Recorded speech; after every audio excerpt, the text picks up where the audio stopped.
Well, you know, we've been doing a lot of testing, learning a lot the last couple of races. The car's running really good. Unfortunately, when it comes to Sunday, we're just not getting the round wins that we need to get. But we stayed Monday after, did some testing, learned a lot about the clutch system. We're just picking away at things, and the car wants to run really good numbers. We haven't been down the track, at least this last pass. We had a few problems on the first one. Last pass, we smoked the tires out there, 700-800 foot, but the car's running really good up to that point. So we're just excited to be back here in In-N-Out Burger Country. Of course, we had a brand new store open up in Arlington yesterday. Stopped by there to see the just the craziness, the people who will wait in line for 4 hours to get an In-N-Out burger when they haven't had one in town before. So we're having a lot of fun, and I guarantee the car's going to come out, and tomorrow we'll make a good solid run and end up in the top half of the field.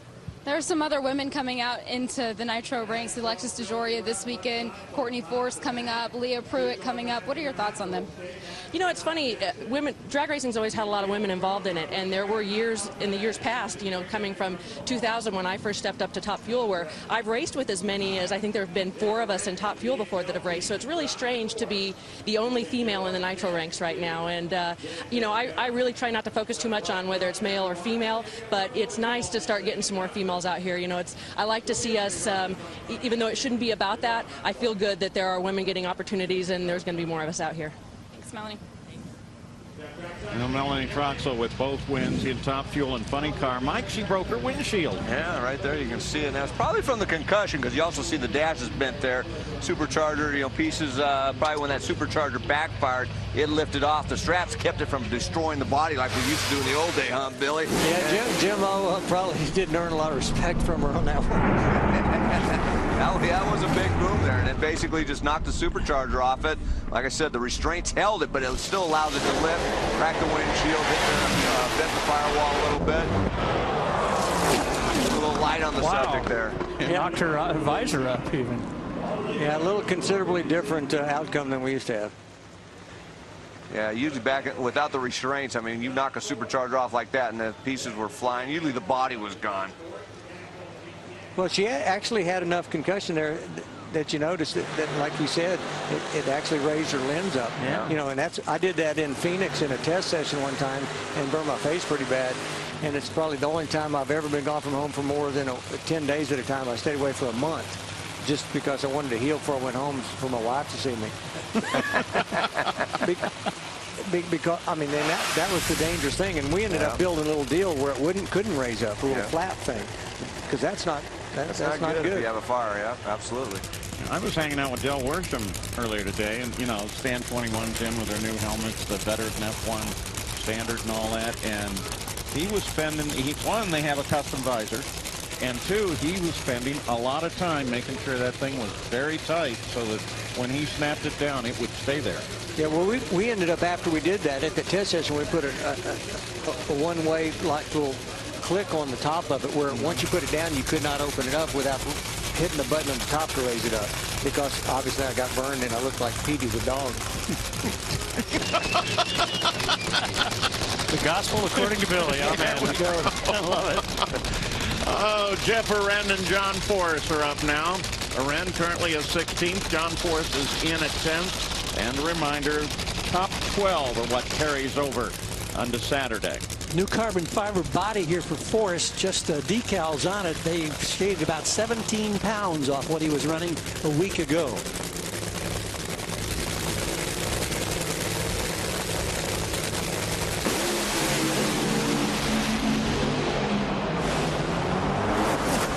Both down the track, 4:17 for John, 4:22 for Jeff Arend. John is now 3rd. Jeff Arend has moved up to 9th. And let's go to the top end. Jamie, you got Alexis DeJoria. Yeah, Alexis, just finishing your 2nd run here this weekend, but take us back to your first run. What was going through your mind when you made it all the way down the track? Oh, God, I mean, that was tremendous to make it down my first run and run a 4:28. I mean, what a great starting point for our team. These guys are awesome. Brand new team, all of us, and everybody's flowing really good. Starting line's really clean, and it's great. I couldn't ask for more. You know, seriously. This weekend, it's your first weekend, obviously. Tell us about what is this team like? Do you own the car? Are you renting the car? What's the structure? Well, I drive for Connie Clitta Motorsports, sponsored by Patron. So no, I'm just a driver. All right, just a driver. This weekend, the explosion there in round 2. Did you feel that? Well, yeah, I felt and saw it, but I mean, I don't know. I guess for me, when I'm in that mode, I'm just so focused. So it's like things might happen, but for me, it's just like, you know, stay away from the wall, stay away from the other lane, stay in the middle, stop the car. I don't know. It's just, I mean, you know, you anticipate things like that happening the entire run. So I'm basically the whole run waiting for something to happen. So I'm ready for it. So like when it does happen, it's like, okay, you know, kind of new, you know. But yeah, it was on a good run. And then, yeah, blew the burst panel. So. Getting your feet wet here this season. You can't run more than 4 races this year, though, in order to do Rookie of the Year for next year. So where are we going to see you again? Next race will be Phoenix. Dallas, Phoenix, Vegas, Pomona. But today, man, racing at this racetrack, Texas Motorplex, is such a great thing. So I'm really happy. Thanks, Dallas. Skipping Redding. Thanks, Alexis. Bob Tasca and Ron Capps are up now. Dave Reed. You want to know where that team comes from that's guiding Alexa in that machine? Sure. Talked to Jim Oberhofer. They took 2 guys off of the DHL car that Jeff Wren drives. Took 1 guy from Grubnick's, 1 guy from our alcohol funny car team, and then brought 3 guys over from Australia from the old Bruce Street Top Fuel team that runs over there. They, of course, the Coletta team sends their cars down to that team, so those guys are very familiar about how their machine runs, those machines run, and Jim Oberhofer likes to kind of have that familiarity with him. Back to the top end, Jamie. John Forrest, you said earlier in the year, Alexis Joria, she's a tough competitor. Here she is this weekend on the same track. What are your thoughts now? Well, I mean, she's a sweet little girl, but she's tough out on that racetrack. The boys better beware. I know I got some girls, and they, you know, Ashley, Brittany, and Courtney, they want to do the same thing. It's what it's all about. But my first experience with this kid was at Englishtown when she crashed. And, man, she's coming one direction. I'm running that direction to see if she's okay because shit was flying everywhere. And she come out there like she was so pumped, so excited, already thinking about how to fix her car. And, boy, you got to have big, well, you know what I'm saying. And she's going to be okay. I'm proud to race with her. It's cool. That's our man, John. Look at this. That's still painful to watch. Yeah, and there was nothing she could do because what happened on that run, the chutes came off, ripped off the brake lines, and she did the only thing she could was drive it straight into that net. And that's what a lot of guys don't do. Ron Capps, 416.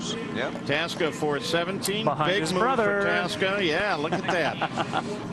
Ron Capps is still not around his brother John, who is still #1. And we are live, and we apologize for any language that may come across when it does, especially if it comes from the booth or from John Forrest. Never comes from the booth. We're too cool, right, Mike? That's right. No, we're not. Oh, wow. Oh, is this mic on? I try. Whoops. Yeah, okay, so the story involved like a rental car and the Secret Service. Mike was telling it. Listen to the silence. Hold on. Church is back in session. I have to get a front row seat here. All right, we'll skip is that too good. story. Obviously, we can't go with that one. I think there's an interview coming up. Jamie! Billy Okay, needs let's some go to the help. far end right now. Capps knows that it's live. Look at that. Yeah. See, he was waiting for an interview, and you guys tried to cut him off. That's pretty bad. What we do, Billy. This is called journalism. I mean, we go for the 25, 30-year-old story instead. Why not? Well, get back to hell. I just cut y'all off. That one. Yeah. We're out of your track, right? Are you denying that story, though? Which part? Brother. I hate to say it, my brother, man. God, what a great job. You know, to not show up. We talk about us drivers. He's talking to the PA right now. Jamie will have in just a moment. Mike Neff and Tim Wilkerson are on the line. Tim's in at night. Mike Neff is trying to get in. Neff kept his points lead despite what stat guy called the wrath of Matt Hagan last week. And I talked with Mike Neff, and he was not upset about the way they ran in Charlotte. Made it to the final round. Said he definitely had a shot at winning it because Matt Hagan fell off in the final. Only went that 4:13 lap time. Said that problem. He hit the throttle on that last final round, and it kind of rolled the top piston ring on a piston, took a little bit of power away from it. And then what happens is The clutch grabbed the engine a little bit too early and spun the tires. He figured that just that little bit is what lost him his race. Because he said he wasn't going up there trying to run a 392. He wasn't trying to go out there figuring, you know, that Matt could run a 399. He just wanted to go up there and run like a 405, 406 and keep him on. So he said it probably would have ran that if he hadn't had the problem. What, Hagen run a 415? 413 in the final, I believe. So he would have won the race. He said had that mechanical problem had not happened, he felt confident he had a shot at it. There's a good pull there. Both, yeah. 416 for Neff, up to third. Smith still number one. Up to third. John Capps is still number one. You're right. Love it. Robert Height is number 2. Back to the top end, and Jamie. Ron Capps, you said earlier this weekend that this is always a pivotal race in the countdown. Why is that? I remember one of the first times the countdown, I was thrown up. I had fluids coming out of both ends. I mean, it was...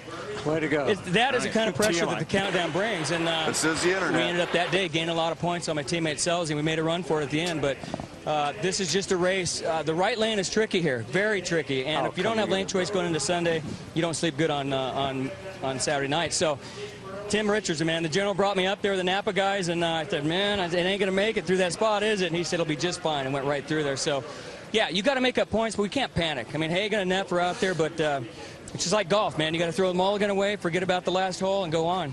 Everyone's animated now that they know we're on the internet. What do you think about John Force going number 1?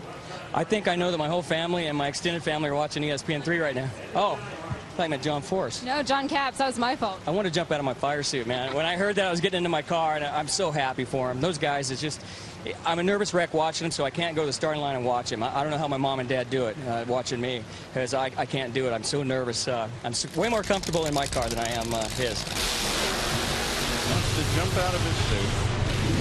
Something about both ends. Are we getting too much information here? We're not getting enough information from Billy, though. I want more Billy. Well, we'll ask him what he thinks about this guy and that incredible 399. Well, these guys have done, obviously the whole team has done a remarkable job. You know, Top Fuel and Funny Car last couple of weeks have just kind of taken over the world. And it last week was quite impressive. Yeah, it's worth looking at again. Look at this thing. 399. We're going to do an anatomy of that record run because you'll be surprised to find out some things that happened on that. And you have to tune in this weekend and catch that because on Sunday we'll show you that. I'll tell you what, another run was the backup run when he went 322 miles per hour. That was unbelievable. What was the 60 foot and other incremental times on that run? Well, he went 227. I think it was 227, 228, and they've had run quicker than that. Cruises run quicker than that, too, on this 401 pass, where they really made it up. According to Tommy DeLago, and I believe this to be true, they were going 273.5 mile an hour at the 8th mile. That's where they were really charged. That's where they made that elapsed time. Mike Lewis of Don Schumacher Racing said that DeLago putting the tune-up he did on the car that got the backup run in eliminations was one of the gutsiest things he'd ever seen a guy do. There's Tommy right there. Tommy ain't bashful. Well, the weather changed so much there that, you know, they could afford to. They had to shut it down there. Johnny Gray takes number 1 away from John Capps. New names at the top. That's good for a promoter. By the way, the crowd here looks spectacular. That helps Ron Capps. He doesn't have to talk about his brother now. Number 1. Still in front of him. Jamie? Mike Neff, we're in the closing stages of this season. It's round 2 of the countdown to number 1. Where is your head at as we go forward? You know, just one run at a time. A lot hotter here than we've seen in a while, and you know, we smoked tires the first run, so just had to, you know, make sure we got in there because tomorrow's going to be really hot. This will definitely be the coolest track conditions that we see, so you know, just trying, you know, for Castrol Ford AAA, we're just, you know, you got to be in the show, you know, and you want to have lane choice, so mission accomplished for this round. For you, not only do you drive the car, you also tune the car, so when the weather conditions are changing the way they are, how much extra work do you have? Mental, you know, I'm just, you know, trying to get backed up, and you know, when you go a few races in really good conditions like Indy and we saw in Charlotte, that you have to back up and go back a few races. Last time it was hot, and to try to, you know, remember all the things you need to do to slow it down. So, but it's not too bad.